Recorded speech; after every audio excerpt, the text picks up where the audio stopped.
고해성사 시간을 갖도록 하겠습니다. 자, 다시. 고백합니다.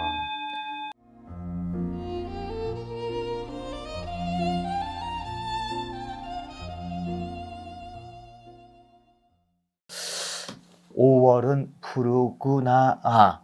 우리들은 잘 안다. 자, 5월에는 또 이게 나무들을 많이 사랑해야 되는 달입니다. 쑥쑥 자라고 있죠. 얼마 전에 또 우리 산불 정말 그 거세게 또 아주 그냥 무섭게 많이 나지 않았습니까? 이게 나무 한번 소실되면은 다시 한번 이 울창한 숲을 가꾸기 위해서는 어마어마한 시간이 걸립니다. 시간과 돈과. 그렇죠. 네. 그래서 오늘 이번에 펼친 제목은 조금만 저기 노을아 조금만 닥쳐줄래? 고마워. 동물을 사랑하면서 네. 조금만 닥쳐줘. 자, 산과 나무를 위한 사랑법. 본메네 마을에서 20리쯤 떨어진 읍내를 지나는 고속도로가 개통되는 날은 정말 굉장했습니다. 두고 보십시오. 이 고장이 앞으로 얼마나 무시무시하게 발전하나.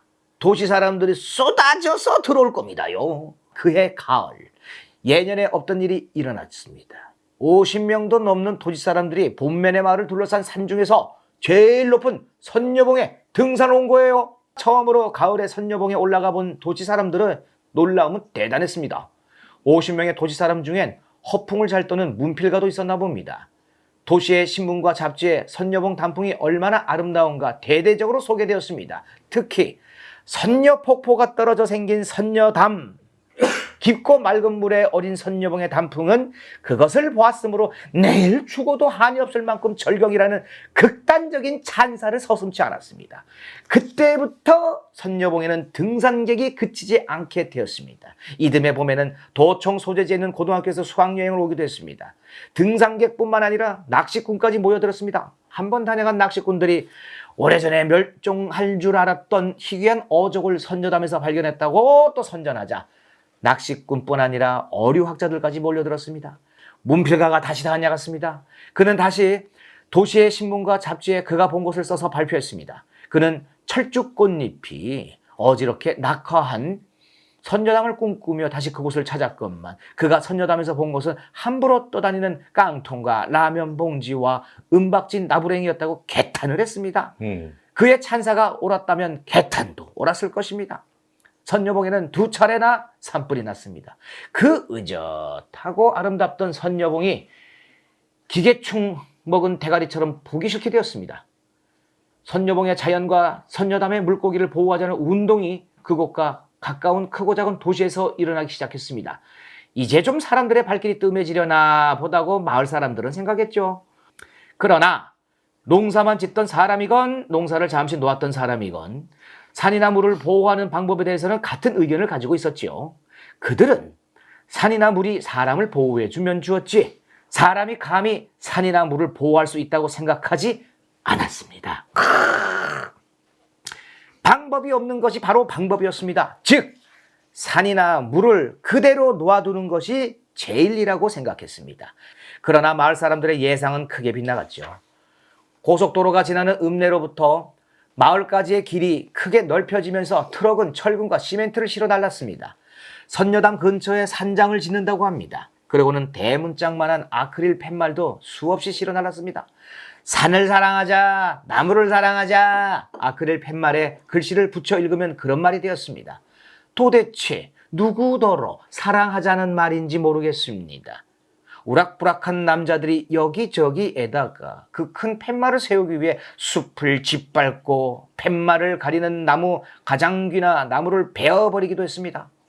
여학생들은 단체로 나무를 사랑하자, 산을 사랑하자 라는 띠를 두르고 와서는 마을 사람들에게 같은 내용의 삐라를 나눠주고 등산객들은 읽지도 않고 버렸기 때문에 산은 온통 삐라 삐라 여기도 삐라 저기도 삐라 삐라 투성이었습니다.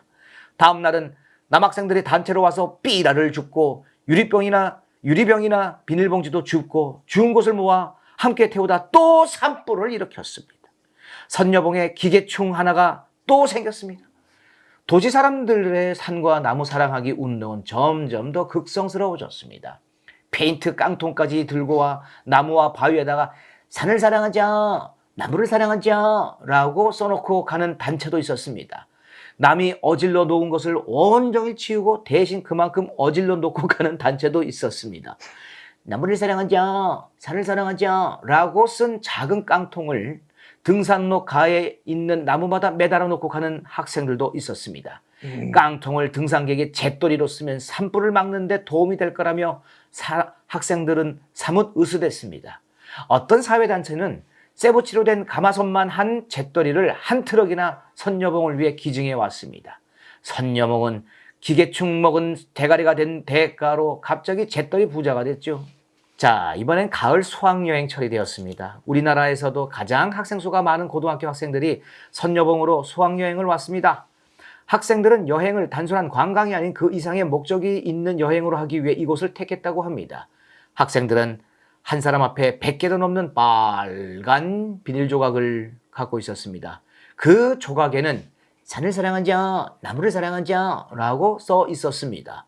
읍내 여관에서 아침 일찍 버스로 이곳 마을까지 와서 흩어진 학생들은 선녀봉 골짜기건 등성이건 자유자재로 다니면서 나뭇가지에다 그 빨간 비닐 조각을 가는 철사로 엮어 달았습니다. 산을 사랑하자, 나무를 사랑하자. 어떤 나무는 같은 비닐 조각을 2개, 3개 단 나무도 있고 깡통과 비닐 조각을 골고루 단 나무도 있었습니다. 벼랑 끝에선 낙낙장송에서 골짜기의 작은 온나무까지 사랑을 못 받은 나무는 한 그루도 없는 것 같았습니다. 더 놀라운 일은 그 다음에 일어났죠. 선녀봉 단풍이 산악인들이 뽑은 우리나라에서 가장 아름다운 올해의 단풍으로 뽑혔다고 합니다. 해마다 미스코리아 뽑듯이 공정한 심사에 의해 올해의 단풍으로 뽑힌 산에는 그 해의 단풍 축제가 대대적으로 벌어진다고 합니다. 전국에서 산과 나무를 사랑하는 사람들이 몰려들었습니다. 사람의 수효가 나무의 수효보다 많았고 사람들의 옷은 단풍보다 고왔습니다. 축제는 사흘 동안 계속됐고 마지막 날 캠프파이어를 둘러싼 산악인들의 노랫소리는 산의 뿌리를 흔들 것처럼 우렁찼습니다. 축제의 마지막 밤 소음이 가라앉고도 한참을 뒤척이다가 봄매는 겨우 잠이 들었습니다. 그러다가 이상한 기척에 잠이 깼습니다. 그 기척은 멀고도 가까웠습니다. 들릴 듯 말 듯 희미하면서도 지축을 흔드는 큰 소리였습니다. 그 소리는 어딘지 앓는 소리 비슷했습니다. 봄매는 조용히 문을 열고 봉당으로 내렸습니다. 봉당에 한매가 나와 있었습니다. 오빠 왜 나왔어? 자다 말고. 아직 한밤중이었습니다. 너야말로 자다 말고 왜 나왔니? 이상한 소리를 듣고 깼어. 너도 그 소리 들었구나. 그럼 오빠도 들었어? 그래. 그 소리가 무슨 소리지? 무슨 소리 같지? 앓는 소리 같았어. 듣긴 바로 들었다. 그건 앓는 소리였어. 어머, 오빠 누가 아픈데? 산이 앓는 소리야. 어머, 산이 알아? 어머, 설마. 봄매는 한매 소리를 우스갯소리로 받아들이려고 합니다. 그때 그 소리가 또 났습니다. 그 소리는 한숨 같기도 하고 비명 같기도 하지만 이 세상에 살아있는 것들이 낼 수 있는 어떤 한숨이나 비명하고도 닮지 않았습니다. 그 소리는 들릴 듯 말 듯 희미하면서도 지축을 흔드는 것처럼 우렁차기도 합니다. 그건 소리였지만 귀청을 울리지 않고 마음을 울리는 소리였습니다. 봄매는 그 소리가 산이 앓는 소리라는 한매의 말이 옳다고 생각했습니다. 선녀봉의 단풍은 여전히 고왔지만 속으로 깊은 병색을 숨기고 있다는 것을 봄매와 한매는 단박에 알아봤습니다. 앓는 소리를 귀보다 마음으로 듣는 것처럼 병색도 눈보다 마음으로 알아봤는지도 모르겠습니다. 자, 가을이 가고 겨울이 되었죠. 그런데 이게 웬일입니까? 나무가 아무리 몸부림쳐도 떨어뜨릴 수 없는 군더더기를 나무마다 하나씩, 많으면 2, 3씩 달고 있었습니다. 그것은 나무를 사랑하자, 산을 사랑하자 라는 빨간 비닐 꼬리표와 깡통 잿더리였습니다. 한매는 우울하기보다는 차라리 울분을 억제할 수 없는 마음으로 추악하게 변한 겨울산을 거닐다가 문 선생님을 만났습니다. 한배야, 무슨 고민이냐? 안색이 안 좋구나. 이번 겨울방학을요, 고등학교 갈 공부를 하며 보낼 것인가, 아니면 이 산에 나무들이 달고 있는 꼬리표를 떼어주는 일로 보낼 것인가, 심각한 고민 중이에요. 아이 겨울방학 동안 하루도 쉬지 않고 그 일만 해도 너 혼자 그 힘으로 다 떼지 못할 걸. 아이 해보는 데까지는 해보고 싶어요. 아이 곧 산은 눈으로 뒤덮여. 눈이 쌓이면 그 일이 더 어려워지겠죠. 중요한 건요, 그 일을 할 수 있느냐 없느냐보다 그 일은 분명히 잘못된 일인데 가만히 보고 있어야 하느냐는 거예요. 지난 가을밤 산이 앓는 소리를 들은 적이 있거든요. 또 아무도 못 보는 산의 병색을 본 적이 있어요. 그래서 전 겁나요. 자연이 죽으면 어쩌나 하고요. 그땐 사람이 다 죽는 날이다 싶어요. 아, 이 녀석아, 바로 그게 어쩔 수 없는 사람의 운명인 거야. 살기 위해 끊임없이 자연과 대결하지 않으면 안 되지만 결국에는 자연과 공동 운명체라는 것이, 그러니까 대결은 하되 자연의 마음에 거슬리지 않게 해야지. 자연의 마음이란 알고 보면 단순해요. 정직하고 정정당당한 것을 좋아하고 비겁한 속임수를 싫어하니까 그것만 피하면 되는 게야. 자, 이를테면 사람들이 정정당당하게 자연과 부딪혀서 개포를 막아 바닥에 둑을 쌓거나 땅을 깊게 파서 그 밑에 지하수를 끌어올리거나 흐르는 물을 막아 저소지로 만들거나 하는 일에는 뭐 대체로 너그러운 것이 자연이지. 그렇지만 자연이 목숨 가진 것들에게 마음껏 퍼마셔도 좋다고 약속한 공기나 강물에 사람이 몰래 독을 타는 짓 같은 것은 절대로 용서 안 할 걸. 그건 자연의 마음에 크게 어긋나는 일이니까. 생각해봐라. 자연이 비바람, 천둥번개, 가뭄이나 홍수로 사람들한테 심술 부린 적은 있어도 한 번이라도 사람들한테 먹을 거라고 약속한 열매에 몰래 독을 친 일이 있니? 아니면은 지구상엔 수많은 열매가 있지만 단 하나의 좁쌀 알 속에서도 먹을 거라고 약속한 이상 독을 치는 것 같은 실수는 한 일이 없는 것이 바로 그게 누구? 자연이다, 이 얘기야. 자연아, 응? 이런 자연의 마음을 모르는 사람들이 자연과 싸우는 법을 먼저 배워서 써먹는다는 것이 어찌 두려운 일이 아니겠니? 고해성사 시간을 갖도록 하겠습니다. 자, 다시 고백합니다.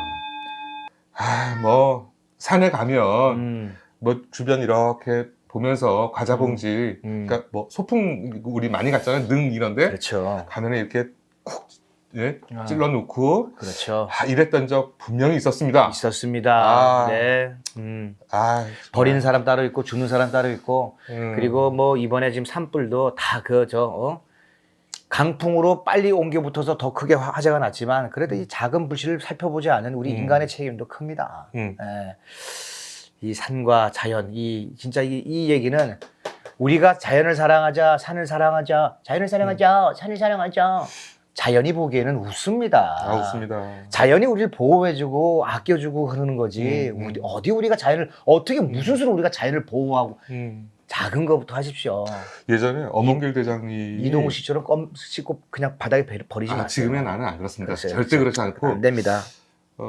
예전에 그 방송에서 이제 뵙고 인터뷰를 하는데 엄원길 대장님, 굉장히 그 유명한 그분의 어록으로 남아 있는 것 같더라고요. 그 얘기를 직접 들었는데, 네네, 어떤 자꾸 얘기입니까? 사람들이 나보고 산을 정복했다 정복했다. 이렇게 얘기를 하는데 정말 그 말만큼은 자기한테 좀 안 했으면. 왜냐하면 그거는 맞는 말이 아니랍니다. 아니다. 어떻게 하나 인간이 대자연을 정복할 수 있겠느냐는 그 표현 거예요. 자체가 산을 정복이 뭡니까? 그래서 그때도 느낀 바가 굉장히 많았는데 그 왜 자연 친화라 그러잖아요. 네. 인간이 자연하고 정말 친하게 지내려면 정말 뭐 그렇습니다. 얘기하자면 뭐 끝이 없죠, 그죠? 그래요.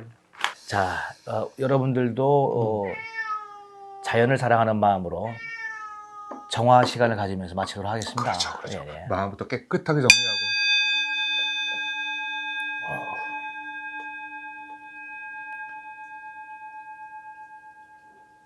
다음 좀 큰 거 가져와서 머리 한번 씌워야 되겠어요.